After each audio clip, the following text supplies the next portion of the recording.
O que ainda precisa morrer em mim para que Cristo apareça mais? Olá, meu amado, minha amada, aqui é a pastora Alessandra e eu quero compartilhar com você nesse dia, neste momento, mais uma meditação da Palavra de Deus. Então, abra comigo lá em Colossenses, capítulo 3, do verso 5 em diante, quero meditar com vocês. A palavra do Senhor diz assim: portanto, façam morrer as coisas pecaminosas e terrenas que estão dentro de vocês. Fiquem longe da imoralidade sexual, da impureza, da paixão sensual, dos desejos maus e da ganância, que é idolatria. É por causa desses pecados que vem a ira de Deus. Vocês costumavam praticá-los quando a sua vida ainda fazia parte deste mundo, mas agora é o momento de se livrarem da ira, da raiva, da maldade, da maledicência e da linguagem obscena.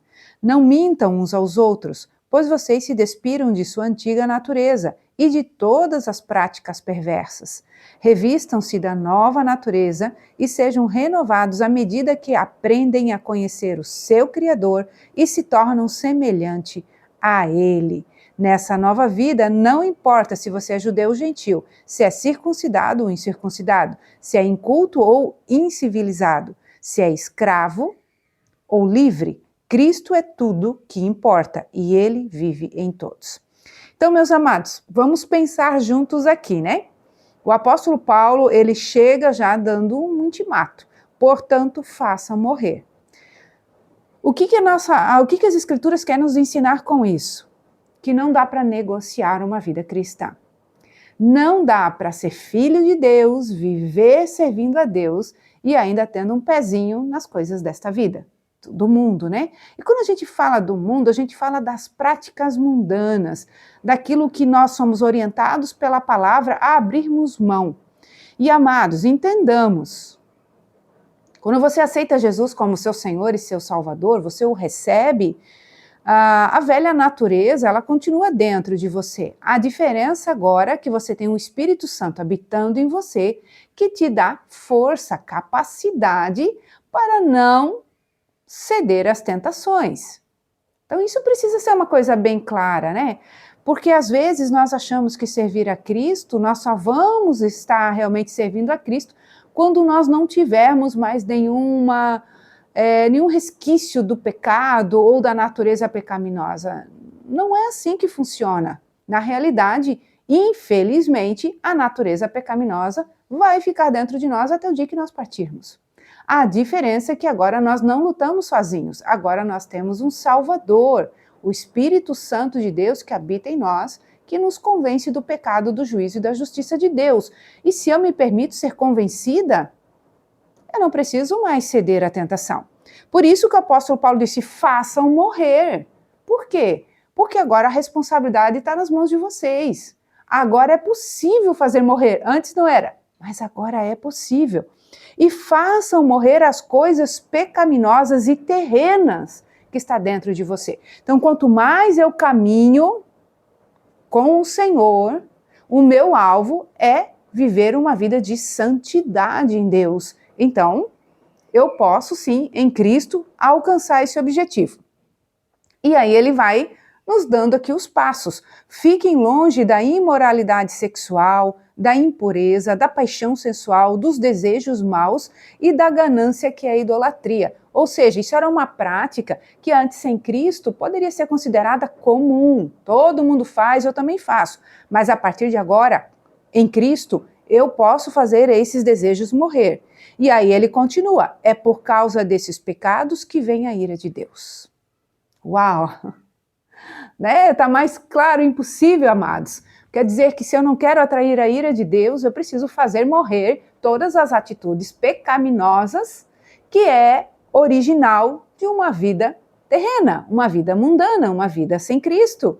Porque agora eu tenho a Cristo no meu coração, então Ele me capacita a este lugar de vitória. Gente, é tão tremendo isso, né? Então quer dizer que se eu não fizer morrer, eu vou ficar despertando a ira de Deus na minha vida. E ninguém quer Deus irado consigo, não é mesmo? Vocês costumavam praticá-los quando a sua vida ainda fazia parte deste mundo, mas agora é momento de se livrarem da ira, da raiva, da maldade, da maledicência e da linguagem obscena. Abram mão da ira, vou ler novamente, da raiva, da maldade, da maledicência. O que é uma pessoa maledicente, né? Uma pessoa que tem um coração mau, que trama coisas ruins, que caminha com o coração cheio de maldade. E da língua obscena, que fala coisas impuras. E falar coisas impuras não é só falar o palavrão, né? É ter uma língua pesada, que fala mal dos outros, que murmura, que usa o seu tempo para denegrir a imagem do próximo. Não mintam uns aos outros. Queridos, não tem mentirinha boa. Ah, mas era só para, né? Só para dar uma camuflada, só para dar uma aliviada. Mentira nunca será boa. João 8,44 diz que o diabo, ele é o pai da mentira. Então, quem mente se torna filho do diabo. Pois vocês se despiram da sua antiga natureza e de todas as suas práticas perversas. Então, tudo que nós vimos até aqui são colocadas como práticas perversas. Revistam-se da nova natureza e sejam renovados à medida que aprendem a conhecer o seu Criador e se tornam semelhantes a Ele. Quer dizer que a partir que eu aceito a Cristo, agora o desejo do meu coração deve ser de conhecer cada vez mais o meu Criador. Eu devo querer, ter interesse de conhecer a Cristo, de conhecer a sua vontade, de conhecer os seus planos para a minha vida, aquilo que o Senhor sonhou ao meu respeito. Às vezes, amados, nós podemos passar uma vida inteira pensando somente a partir da nossa própria vontade, dos nossos próprios desejos, e nós não nos preocupamos em viver a vontade de Cristo para as nossas vidas, mas é tempo de nós realmente nos despojarmos da velha natureza, nos despojarmos dos velhos prazeres e olharmos para Cristo. E, queridos, dá tempo de nós fazermos isso, porque nós precisamos nos tornar semelhantes a Ele. Ah, pastora, mas ser semelhante a Cristo não dá, Ele é perfeito, eu sou imperfeita. E o que você tem feito para morrer em você, para você se tornar mais parecido com Ele? Ok, todos nós somos imperfeitos. E sim, Jesus, Ele é perfeito. Mas aqui nós temos que fazer morrer a natureza que nos impede de conhecermos o Salvador, o Criador, e de nos tornarmos semelhantes a Ele. Porque esta é a vontade do Pai. Nessa nova vida, não importa se você é judeu ou gentil, se é circuncidado ou incircuncidado, se é inculto ou incivilizado, se é escravo ou livre. Cristo é tudo o que importa e Ele vive em todos. Ou seja, não há desculpas. Não há desculpas, meus amados. Então, o que nós precisamos nos lembrar que santidade não é perfeição, mas santidade é uma decisão diária de negar a carne para obedecer ao Espírito. Todos os dias eu preciso decidir negar a minha carne, negar os impulsos carnais, como a gente leu aqui em Colossenses 3. Abrir mão, cada um de nós não se conhece, não é mesmo? Você sabe quais são as partes mais delicadas da sua personalidade que te levam a cometer práticas carnais. Mas faça morrer. Se você tem o Espírito Santo de Deus dentro de você, então faça morrer. Se você não tem o Espírito Santo dentro de você, hoje é o dia, é o tempo aceitável do Senhor para você. Abra o seu coração, receba Cristo como seu Salvador e a partir de hoje, faça morrer esta natureza pecaminosa. Não negocie com as obras da carne. E meu amado, minha amada, ser espiritual, ter uma atitude espiritual, não é só no culto não.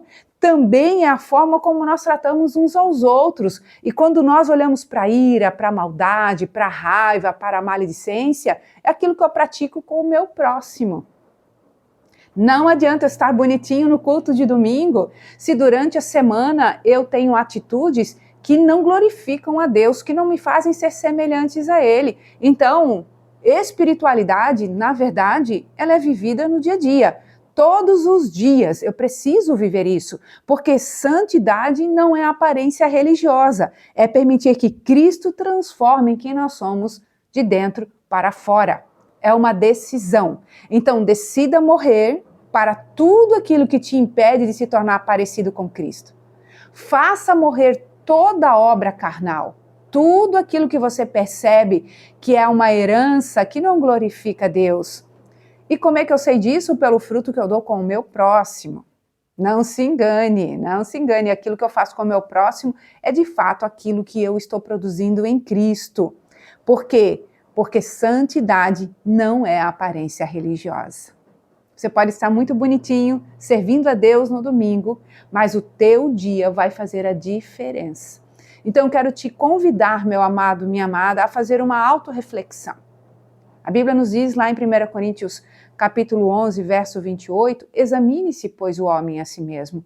Não sou eu que vou te examinar, assim como você também não pode me examinar, mas Deus nos dá condições de nós mesmos nos avaliarmos, nos examinarmos e verificarmos se há alguma coisa que precisa ser mudada em nós.